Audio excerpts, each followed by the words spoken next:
Bonjour à tous et bienvenue pour une nouvelle vidéo chez AxoWorld. Hier, je vous avais fait la présentation de nos axos adultes. Aujourd'hui, je vous fais la présentation de nos axos juvéniles. Ici, nous avons des petits axos âgés de 72 jours qui font entre 3 cm et 3 cm 8. Nous pouvons commencer tout doucement à distinguer les couleurs. Les couleurs, on les distingue même dès la naissance, dès l'éclosion de l'œuf. Alors ici, nous avons un beau petit lecis, d'où on peut constater que les pattes commencent tout doucement à pousser. On voit bien les deux petits filaments sur le côté, derrière les branchies. Ça, ce sont leurs pattes. Un leucistique est de couleur blanche avec des yeux noirs.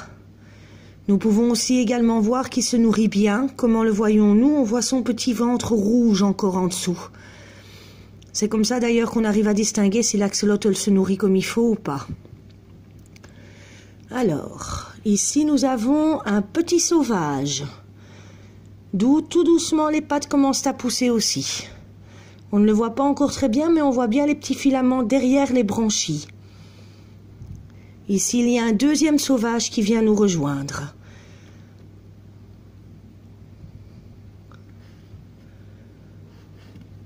Celui-ci est un albi. Il sera ou blanc ou bien gold, un des deux. Un albi, comment on le voit? On voit ça à ses yeux qui sont tout à fait transparents. Et ici, nous avons de nouveau un petit lecis, aussi avec des pattes. On peut tout doucement voir les filaments derrière les branchies.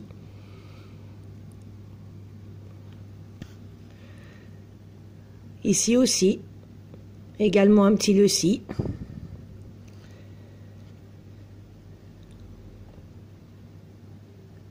Un beau petit sauvage qui a aussi également ses petites pattes avant.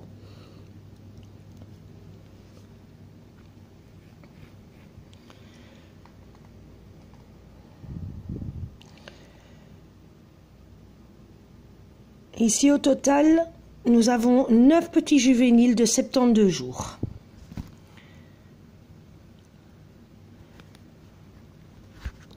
Alors, pour ces petits juvéniles de 72 jours, quoi nutrition? Maintenant, ils sont passés au ver de vase rouge. Depuis le début, j'ai commencé à les nourrir 2 fois par jour. Une fois avec de l'artémia, une fois avec des vers de vase rouge que l'on hache en petits morceaux. On ne peut pas leur donner en complet, en tout cas pas encore maintenant. On devra attendre qu'ils ont leurs pattes arrière et qu'ils font à peu près 5 cm, parce que sinon les vers deviennent trop grands et les petits risquent de s'étouffer. Ils ne savent pas encore les gober en entier. Une fois qu'ils auront passé à leurs 10 cm, je peux même commencer à leur donner à partir de leurs 8 cm. Ils auront droit, comme les grands, aux Novolotl pellets de 3 mm, spécialement conçus pour eux, pour les axos juvéniles. Ça sait encore prendre un peu de temps. Ça sait facilement prendre encore une fois un petit cycle de 70 jours. Un axolotl grandit très lentement, vraiment très lentement. Comme leurs parents, ils sont cannibales, donc s'ils sont mal nourris, qu'il y a des axos qui sont plus petits qu'eux, ils s'entremangent. Une chose qu'on ne sait pas éviter. C'est comme ça dans la nature aussi.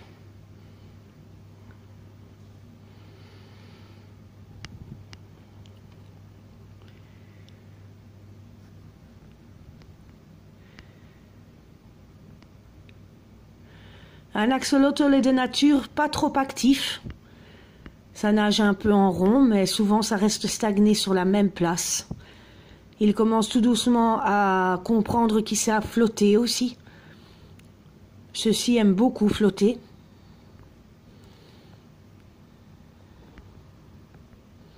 Celui-ci est très en forme, ce qui est très bien. Ça nous fera une belle petite vidéo, mon petit.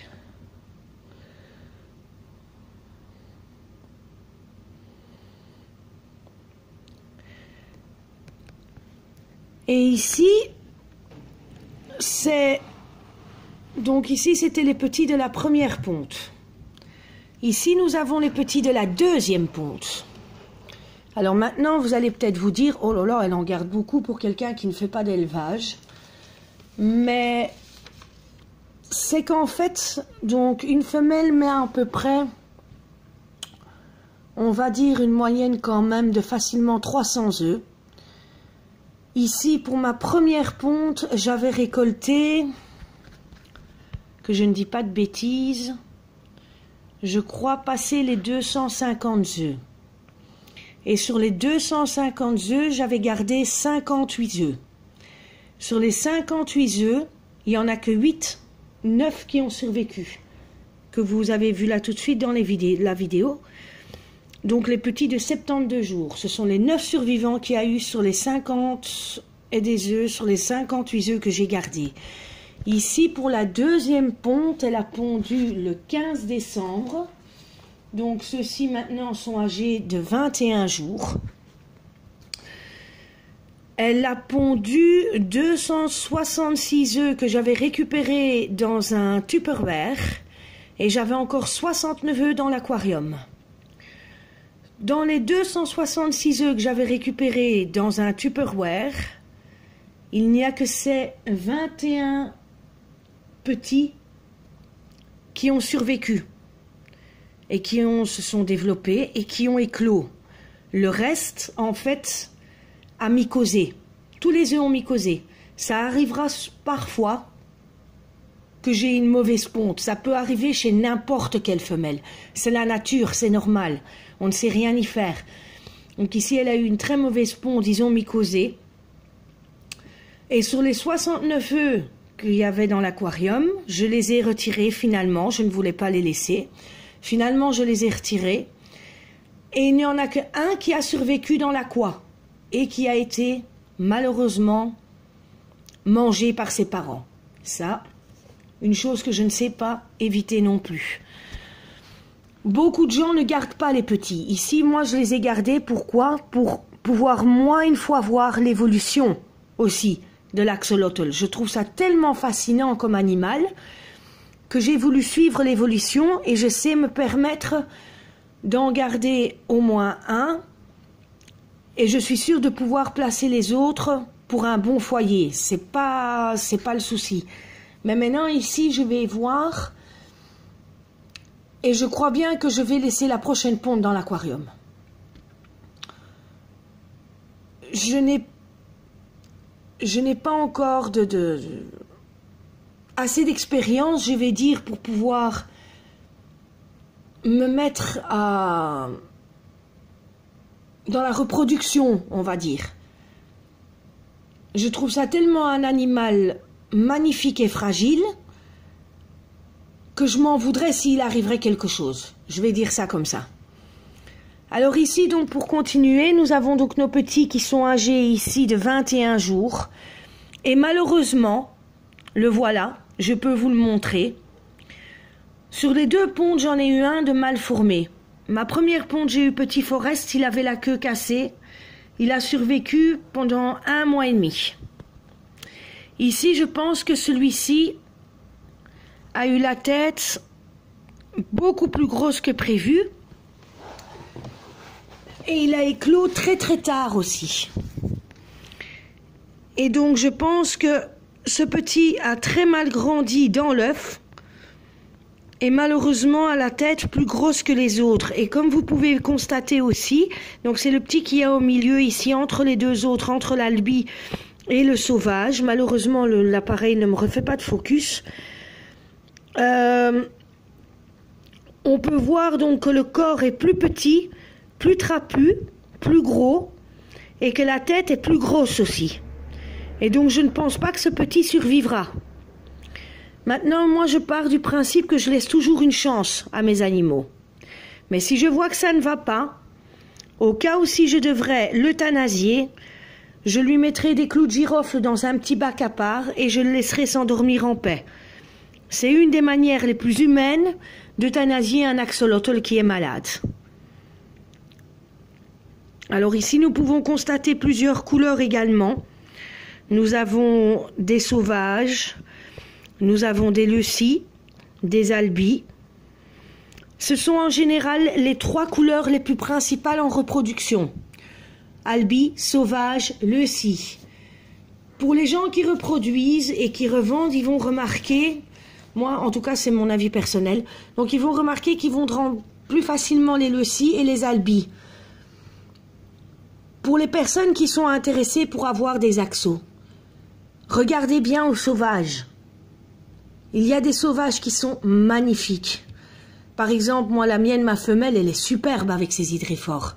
Comme mon mâle qui n'en a pas, je le trouve tout aussi beau. C'est ça l'avantage en fait pour moi, personnellement, je vous l'explique personnellement. Pour moi, c'est ça l'avantage chez les sauvages, c'est que les sauvages, on a le droit d'avoir plusieurs dessins. On va avoir des sauvages clairs, on va avoir des sauvages foncés, des sauvages porteurs coupeurs, donc avec des petites taches noires dessus, des sauvages avec hydriphores, des sauvages sans hydriphores, ce qu'on n'a pas avec les leucies, ce qu'on n'a pas avec les albis. Si on a un albigold, oui, on pourrait avoir un albigold avec des hydriphores et on pourrait avoir un albigold mat, donc sans hydriphores. Mais je trouve que le sauvage amène beaucoup de différences, beaucoup de variétés. Et je trouve qu'on devrait pousser cette couleur-là plus en avant, encore que le leucie et l'albi. C'est mon avis personnel en tout cas. Pour les gens qui regardent et qui suivent et qui sont intéressés, tenez les sauvages à l'œil, ils en valent la peine. Ne les mettez pas sur le côté. Nos petits de 21 jours. En haut, à droite, on peut voir un leucie. Juste en face, c'est un petit albi. Au-dessus de l'albi, c'est un sauvage foncé. En dessous, celui d'en bas, c'est un sauvage clair. Et on voit ça à la couleur de leurs branchies sur leur tête. Ils sont plus foncés ou plus clairs.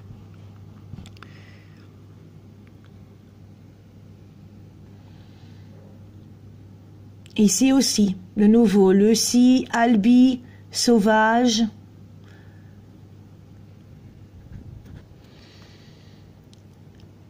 Alors, pour ces petits, pour le maintien de ces petits, c'est tout simple. Pour ça, je vous ferai une vidéo. Vous ne devez pas les tenir dans un aquarium au début.